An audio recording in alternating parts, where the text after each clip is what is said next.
Hi everyone, this is Mr. Frokowski, day 3 of Jefferson's presidency. And the theme of day 3 is really philosophy versus reality.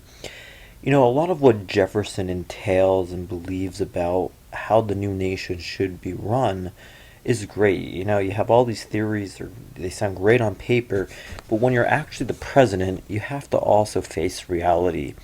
And Jefferson's really going to encounter that during his presidency. So, aside from that, one of the first things that Jefferson is going to do as president is reduce the military to about 2,500 people, which really is not a lot. And as your book alludes to, it's really a small police force at best. So Jefferson not only wants to do this to reduce the debt, but he also wants to basically transcend the bloody wars of England and in Europe. He wants to avoid any entangling alliances similar to John Adams and George Washington. Think about the Neutrality Proclamation. So he ultimately thought that the United States would serve as an example to Europe that you could be a pacifistic country. However, Jefferson's idea that really the United States should not intervene anywhere in the world isn't really that practical. In particular, the United States had been dealing with a number of northern African states from Morocco, Algeria, and Tripoli, and merchant ships in the Mediterranean were constantly being pirated and attacked. And so this was causing a major problem. So Jefferson, trying to really stay away from war, is unfortunately dragged into it in 1801 when ultimately Tripoli informally declares war. So again, remember, Jefferson, who's A, against intervening in world affairs, B, is a pacifist, C is against having these large ship navies, big militaries, and 4, also opponent of the shippers who were from Federalist states. He ultimately has to renege on his philosophy, and he's forced to dispatch a navy to Tripoli. So for about literally 4 years of fighting, Jefferson will eventually succeed in gaining a treaty with Tripoli in 1805, in which he pays $60,000, a very small sum. In return, he's going to receive some captured Americans, and this will allow the merchant ships to travel freely throughout the Mediterranean. But it is interesting how he sort of has to abandon some of the principles and ideas that he has about running the nation, because again, as president, you have to face reality, and sometimes you have to abandon some of these important principles. And as previously mentioned, when you look at the size of the military as Jefferson reduced it, if you look at the military as of 2010, you'll notice that the United States has the second largest military in the world, right behind China. And what's even more interesting is if you look at the military personnel per 1,000 people, you'll notice that the United States has about 5 people in the military for every 1,000 people, which is actually a fairly high figure for such a country with about 300 million people. But certainly there have been a number of people who have supported reducing the size of the military, as this political cartoon suggests, as an army general here says, oh my goodness, now I fit into my skinny jeans. Really, these cuts in the military that Obama has passed really have not really shrunk the military by any means. And think about, again, how expensive the military is and how much the United States allocates to the Defense Department every year, well over $800 billion, so quite a large sum of money. Nonetheless, moving on. So the Louisiana Territory at this point is in the hands of Spain. However, Napoleon, when he's going to be conquering Europe, does make a secret pact with Spain, which involves Spain ceding the Mississippi region of Louisiana. So ultimately, this prevents the United States from using the Mississippi River and having rights to it. So undoubtedly, this makes many Americans outraged. They're ready to invade New Orleans.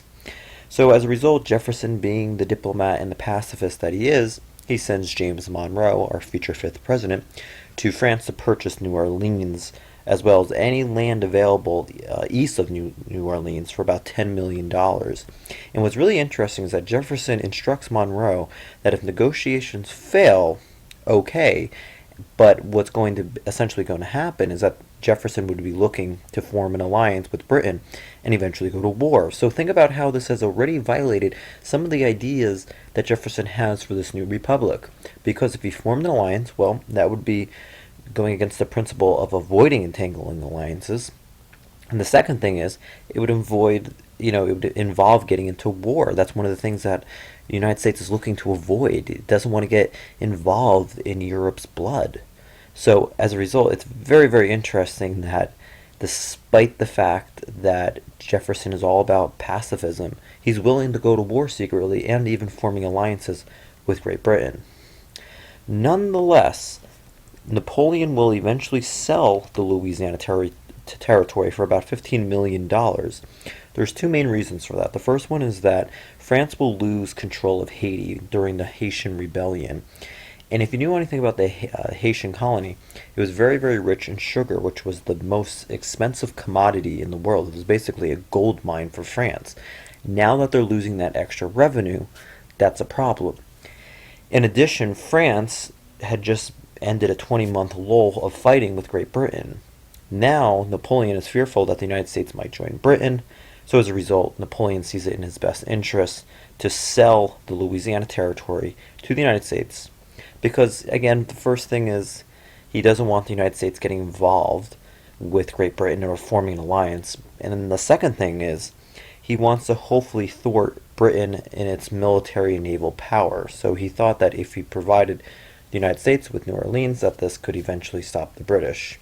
That remains to be seen. So originally it was supposed to just be New Orleans for $10 million. Now it's $15 million for the entire Louisiana purchase. So let's look back at this map one more time, and you'll notice how large the Louisiana purchase is. This encompasses roughly about 15 states. It extends all the way from Louisiana all the way up to North Dakota and Montana, so a very, very large amount of land, to be exact 828,000 square miles. Sort of the issue here with Jefferson making the Louisiana purchase come to fruition is that there's nothing in the Constitution that would allow this. Now, although there's nothing in the Constitution that allows it, and Jefferson's a strict constitutionalist and hates the elastic clause, think about Hamilton using the elastic clause to basically get the Bank of the United States through. This is essentially what President Jefferson is doing. I mean, there's nothing in the Constitution that gives the president the authority to purchase the Louisiana territory. But nonetheless, it's very popular. He gets a tremendous deal. This is undoubtedly a bargain where they were just trying to get a city, but they got a wilderness, so to speak. And it comes literally to about 3 cents an acre. Think about that, 3 cents an acre. What a bargain. So day 4, Jefferson's presidency. Of course, there are going to be more issues. But in particular, we're going to look at the core of discovery. And basically what this is, it's set up by Jefferson, and it allows Lewis and Clark, very famous people, to explore the West, the Louisiana territory. And over a period of about 2.5 years, they explore the wilderness, they conduct scientific observations and experiments. They're also going to meet up with Sacagawea, and they're also going to basically verify to Jefferson that there is a viability of a trail leading to the Pacific Ocean. Very, very big. The idea that you could actually connect the Atlantic to the Pacific Ocean was very much unheard of at this point. This is going to eventually continue a trend known as manifest destiny, but that will come a little bit later. Now, somewhat related to the Louisiana territory is that it opens the United States to foreign encroachment. As you can see on this graphic over here, you have Spain to the south, you even have the British to the north, so it creates a number of issues at this point. Now, Aaron Burr, remember him, Jefferson's first term vice president, the one who caused a ruckus over the election of 1800 in the Electoral College. Well, Jefferson will eventually drop him from his cabinet. So Burr will conspire with the Federalist extremists to plot the secession of New England and New York. That's right. He wanted to essentially make New England and New York its own separate country and break away from the United States. However, Hamilton, his little friend, who not only convinced the Federalists to vote for Jefferson in the House to break the tie, but Hamilton will also expose and foil this conspiracy in which Aaron Burr is going to try to break away from the United States. So as a result, Burr is actually going to challenge Hamilton to a duel since he believes his honor was at stake. Now, although most states had made this illegal at this point, Nonetheless, they will have a duel, actually in New Jersey, to be more specific. So Hamilton won the first shot, but when he shoots, he purposely fires in the air. He's not looking to kill Burr. Yet Burr, making it his turn, will actually shoot as well as kill Hamilton. So he actually literally murders Hamilton. So Burr will flee, and he will then try to conspire with a Spanish general in order to control Mexico and Florida, and again, sort of with these same ideas to separate from the United States. But ultimately, this does not work because the general will pull out of this plan and conspiracy and will eventually betray Burr. So don't get too bogged down in those details, but Burr's plans tend to unravel quite easily. Burr is later arrested for treason, but he's later acquitted, and he will flee to Europe, and he'll actually try to work with Napoleon, but again, nothing really comes of it. So Burr trying to cause a number of problems. But again, the big idea with the Jefferson presidency is that Jefferson starts with this idea of a simple government using these Republican ideas, and he's sort of challenged with foreign affairs, not only with the Louisiana Purchase, but also with forming an alliance with Great Britain and about going to war with France.